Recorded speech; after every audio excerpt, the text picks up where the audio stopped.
Doc, dun po sa paglaki po ng prostate natin, cause po ba yun para ang isang lalaki ay magkaroon ng tinatawag na prostate cancer? You have to evaluate and you have to check. Ang mga simptomas na sinasabi pag nagkakaroon ng problema ang prostate enlargement is urinary retention, dribbling, difficulty of urination, nahirapan umihi, yung flow hindi na marami, di ba? Oo. Now, pag cancer naman, sinasabi mo, Celine, umiihi ka ng dugo. Tapos may mga test kagaya ng PSA, may makikita mo tumaas, yung PSA elevation value, tapos yung prostate, maaring may mga nodules sa mga bukol. Those are the telltale sign na maaring may prostate cancer. But naturally, whether it's benign or prostate cancer, pag malaki siya, you can have obstruction or difficulty of urination.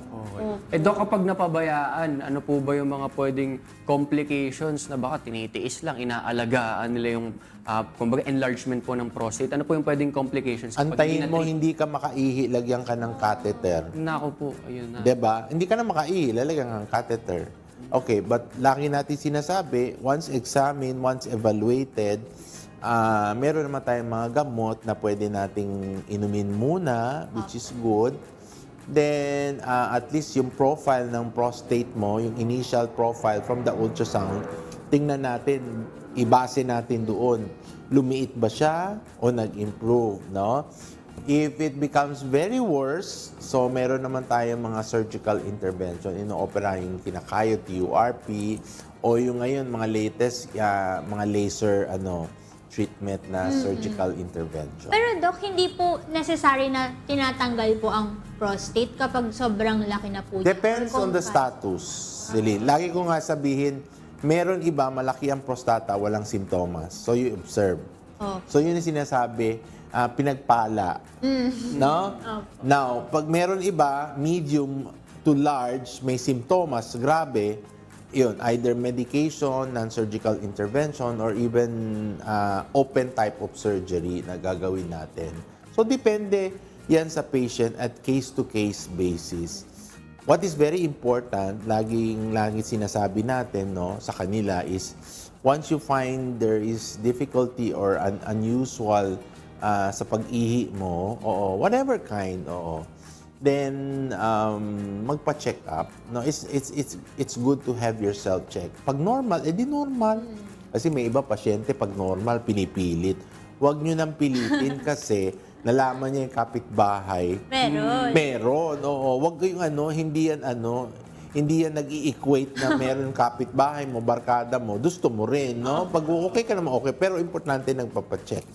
So there is cure with enlargement. You can reduce the size for certain period of time. Kung sa tingin mo ayaw mo pang magpa-opera, hindi naman necessary agad-agad yan no? So, importante na papacheck natin, ma-evaluate siya. At kagaya na sinasabi ni Celine, Ian, na natatakot siya, baka mamaya mag-eskapo na naman. Ang examination is through rectal examination and ultrasound. Nakatingin siya, baka pinakatakot siya.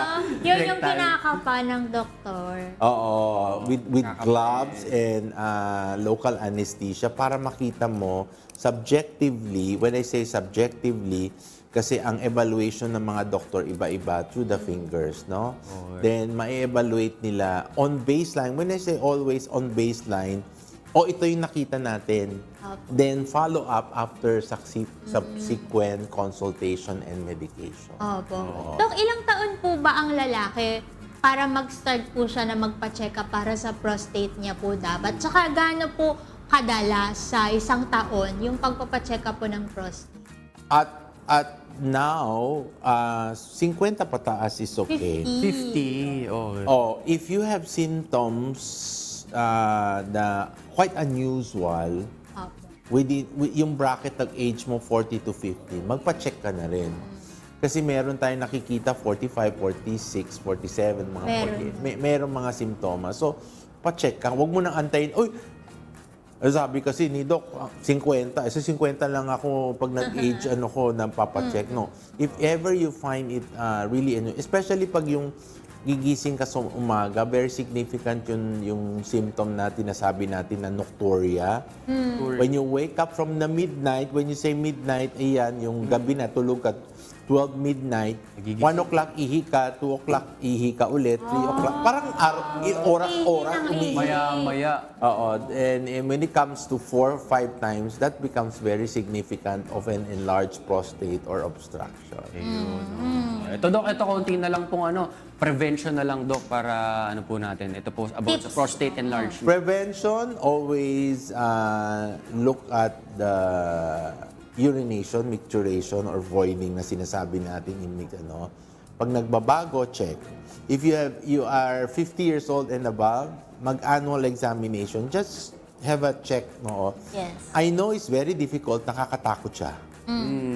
Pero dapat mo i-overcome yung takot mo. Kung hindi, wala tayong mapupuntahan, Celine, di ba? Andyan na yan eh. You have to have check. Now, kung merong problema, magagamot, wag mag-atubili, wag matakot kasi meron tayong mga gamot. It's easily manageable if seen and evaluated. At marami tayong mga gamot na pwedeng inumin. At kung kailangan operahan, just in case malaki siya, and let's do it. Let's do it talaga. Yes. Oo. So, maganda siya.